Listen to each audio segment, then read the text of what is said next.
Sir, വൈദ്യ ശുശ്രൂഷയും പൊതുജനാരോഗ്യവും കേരളത്തിൻ്റെ ആരോഗ്യരംഗം വികസിത രാജ്യങ്ങളോട് കിടവയ്ക്കുന്ന മികച്ച തരത്തിൽ ശ്രദ്ധേയമായതാണ്. മനുഷ്യൻ്റെ ശാരീരിക ആരോഗ്യം എന്ന പരിമിതമായ കാഴ്ചപ്പാടിൽ നിന്നും പ്രകൃതിയുടെ പരിസ്ഥിതിയുടെയും നിലനിൽപ്പിനെ കൂടി പരിഗണിക്കുന്ന പൊതുവായ പ്ലാനറ്ററി ഹെൽത്ത് എന്ന വിശാലമായ ലക്ഷ്യത്തേക്ക് 13-14 പഞ്ചവത്സര പദ്ധതിയിലൂടെ മാറിയ കേരളം ചികിത്സാ ചെലവുകൾ കുറയ്ക്കുന്നതിനും ആധുനിക വൈദ്യശാസ്ത്രത്തോടൊപ്പം തന്നെ ആയുർവേദം, ഹോമിയോപ്പതി തുടങ്ങിയ ചികിത്സാ രീതികളെ ശക്തിപ്പെടുത്തുന്നതിനും മുൻഗണന നൽകി. സർ, വൈദ്യ ശുശ്രൂഷയും പൊതുജനാരോഗ്യ മേഖലയ്ക്കുള്ള പദ്ധതി വിഹിതം വർദ്ധിപ്പിച്ച് 2500.31 കോടി രൂപയായിട്ട് വകയിരുത്തുന്നു. ഇത് കഴിഞ്ഞ വർഷത്തെ വിഹിതത്തേക്കാൾ 350 കോടി രൂപ 350.12 കോടി രൂപ 16.28% കൂടുതലാണ്. സർ, ലോകമെമ്പാടുമുള്ള മരണകാരണങ്ങളിൽ ഏറ്റവും പ്രധാനപ്പെട്ട 4 കാരണങ്ങളിലൊന്നാണ് ന്യൂമോണിയ. പ്രായമായവരിൽ, പ്രത്യേകിച്ച് ചില വിട്ടുമാറാത്ത രോഗാവസ്ഥകളുള്ളവരിൽ ന്യൂമോകോക്കൽ രോഗം വരാനുള്ള സാധ്യത കൂടുതലാണ്. അതിനാൽ കേരളത്തിലെ വയോധികർക്കിടയിൽ ന്യൂമോകോക്കൽ വാക്സിനേഷൻ പരിപാടി നടപ്പിലാക്കാൻ ഉദ്ദേശിക്കുന്നു. സർ, BPL കുടുംബങ്ങളിലെ 60 വയസ്സും അതിനും കൂടുതലുള്ള പ്രായമുള്ള വ്യക്തികളെയാണ് ഈ പരിപാടി പ്രധാനമായും കേന്ദ്രീകരിക്കുന്നത്. ഈ പരിപാടിക്കായി 50 കോടി രൂപ മാറ്റിവെക്കുന്നു. സർ, ഡയാലിസിസ് സൗകര്യമില്ലാത്ത എല്ലാ താലൂക്ക് തല ആശുപത്രികളിലും ഡയാലിസിസ് യൂണിറ്റുകൾ സ്ഥാപിക്കും. അങ്ങനെ താലൂക്ക് തലം വരെയുള്ള എല്ലാ ആശുപത്രികളിലും ഈ സൗകര്യമുള്ള ഇന്ത്യയിലെ ആദ്യത്തെ സംസ്ഥാനമായി കേരളം മാറും. ഇതിനായി 14.2 കോടി രൂപ മാറ്റിവെക്കുന്നു.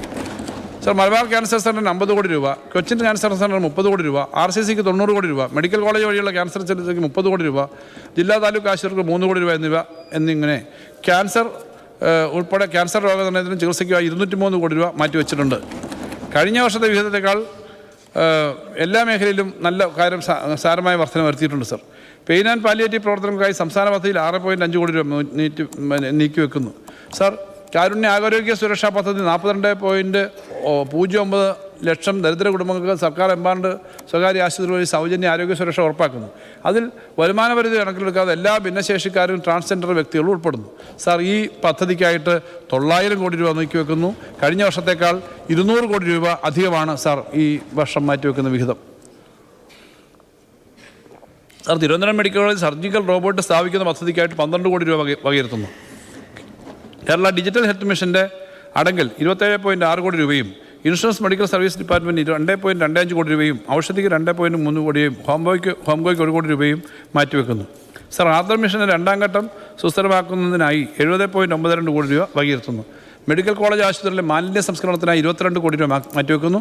ഇതിനു പുറമെ ആരോഗ്യ സേവന വകുപ്പിനും ഈ മേഖലയ്ക്ക് 3.10 കോടി കൊടുക്കുന്നു. ബിരുദാനന്തര വിദ്യാർത്ഥികളുടെയും പാരാമെഡിക്കൽ കോളേജ് ഹോസ്റ്റലുകളുടെയും നിർമ്മാണത്തിന് 10 കോടി രൂപ മാറ്റിവെക്കുന്നു. DHSൻ്റെ കീഴിലുള്ള ആശുപത്രിയിൽ കാത്തിലാബ് ICU സ്ഥാപിക്കുന്നതിന് 7 കോടി രൂപ മാറ്റിവെക്കുന്നു. ഗോത്ര, തീരദേശ, ഒറ്റപ്പെട്ട പ്രദേശങ്ങളിലെ ആശുപത്രികളുടെയും ആരോഗ്യ സംരക്ഷണ ഭവനങ്ങളുടെയും സൗകര്യങ്ങൾ വികസിപ്പിക്കുന്നതിന് 13 കോടി രൂപ മാറ്റിവെക്കുന്നു. DMAയുടെ കീഴിലുള്ള മെഡിക്കൽ കോളേജുകൾക്കായിട്ട് നീക്കിവെച്ചിരിക്കുന്ന വിഹിതം 259.93 കോടി രൂപയാണ്. ഇത് കഴിഞ്ഞ വർഷത്തേക്കാൾ 87.13 കോടി രൂപയാണ്. സർ, ഇടുക്കി, കോന്നി, വയനാട്, കാസർഗോഡ് എന്നിവിടങ്ങളിലെ പുതിയ മെഡിക്കൽ കോളേജുകൾ കൂടുതൽ ശക്തിപ്പെടുത്തും. ഈ പദ്ധതിക്കായിട്ട് 57.09 കോടി രൂപ മാറ്റിവെക്കുന്നു. സർ, ആയുർവേദ ഗവേഷണം മെച്ചപ്പെടുത്തുന്നതിനായിട്ട് 2.5 കോടി രൂപ മാറ്റിവെക്കുന്നു. ഇടുക്കി ഉടുമ്പൻചോലയിലെ പുതിയ സർക്കാർ ആയുർവേദ കോളേജിന് അഡീഷണലായിട്ട് 1.5 കോടി രൂപ കൂടി വകയിരുത്തുന്നു. സർ, വേദന സാന്ത്വന വയോജന ആരോഗ്യ പരിചരണ കേന്ദ്രങ്ങൾക്ക് 5 കോടി രൂപ വകയിരുത്തുന്നു. പകർച്ചവ്യാധി നിയന്ത്രണം എന്ന പദ്ധതിക്ക് 12 കോടി രൂപയും സാംക്രമിക രോഗങ്ങളെ പ്രതിരോധിക്കാനുള്ള പ്രവർത്തനങ്ങൾക്കായി 13 കോടി രൂപയും വകയിരുത്തുന്നു. സ്ത്രീകൾക്കും കുട്ടികൾക്കുമുള്ള ആശുപത്രിയുടെ വിവിധ പ്രവർത്തനങ്ങൾക്ക് 9 കോടി രൂപ വകയിരുത്തുന്നു. കനുവ പദ്ധതിക്ക് 108 ആംബുലൻസ് പദ്ധതിക്ക് 38 കോടി രൂപ, പബ്ലിക് ഹെൽത്ത് ലാബോറട്ടറിക്ക് 6 കോടി രൂപ എന്നിങ്ങനെ മാറ്റിവെക്കുന്നു. സർ, ജില്ലാ ആശുപത്രികളിൽ മെനോപോസ് ക്ലിനിക്കുകൾ സ്ഥാപിക്കുന്ന പദ്ധതിക്കായിട്ട് 3 കോടി രൂപ വകയിരുത്തുന്നു. സർ, നാഷണൽ ഹെൽത്ത് മിഷൻ്റെ വിവിധ ഘടകങ്ങൾക്ക് 40% സംസ്ഥാന വിഹിതമായി 465.220 കോടി രൂപ വകയിരുത്തുന്നു. PM അഭീം പ്രവർത്തനങ്ങൾക്ക് സംസ്ഥാന വിഹിതമായി 25 കോടി രൂപ വെക്കുന്നു. മൃതസഞ്ജീവിനി മറ്റിടങ്ങളിലെ ചികിത്സാ ചെലവ് താങ്ങാനാവാത്ത നിരവധി നിർധന രോഗികൾ ഈ പദ്ധതിയിലൂടെ പ്രയോജനം ലഭിക്കുന്നു. മൃതസഞ്ജീവിനി പദ്ധതിക്ക് 2.5 കോടി രൂപ മാറ്റിവെക്കുന്നു. സർ, ഗ്രാമീണ കുടിവെള്ള വിതരണം. സർ, ജൽജീവൻ മിഷൻ പദ്ധതി മറ്റ് വിവിധ സംസ്ഥാന പദ്ധതികളും വഴി ഗ്രാമീണ ജനതയ്ക്ക് സുരക്ഷിതമായ പൈപ്പ് വെള്ളം കുടിവെള്ളം ലഭ്യമാക്കുന്നതിന് പ്രത്യേക പ്രാധാന്യം നൽകിയിട്ടുണ്ട്. നിലവിൽ സംസ്ഥാനത്തെ ഗ്രാമീണ ജനസംഖ്യ 65.22% പേർക്കും പദ്ധതിയുടെ പ്രയോജനം ലഭിച്ചു. ഈ സേവനം കൂടുതൽ വ്യാപിപ്പിക്കുന്നതിനായി 2026-27 സാമ്പത്തിക വർഷത്തെ പ്ലാനിൽ 659.57 കോടി രൂപ വകയിരുത്തും. സംസ്ഥാന കേന്ദ്ര സർക്കാരുകളുടെയും തദ്ദേശ സ്വയംഭരണ സ്ഥാപനങ്ങളുടെയും ആകെ കൂടി വരുന്ന ചെലവ് 2240 കോടി രൂപയായിരിക്കും. ജൽജീവൻ മിഷൻ പദ്ധതിക്ക് നബാർഡിൽ നിന്ന് വായ്പയെടുത്ത 3750 കോടി രൂപ ഉൾപ്പെടെ ആകെ 9783.28 കോടി രൂപ സംസ്ഥാന സർക്കാർ ഇതുവരെ ചെലവഴിച്ചിട്ടുണ്ട്.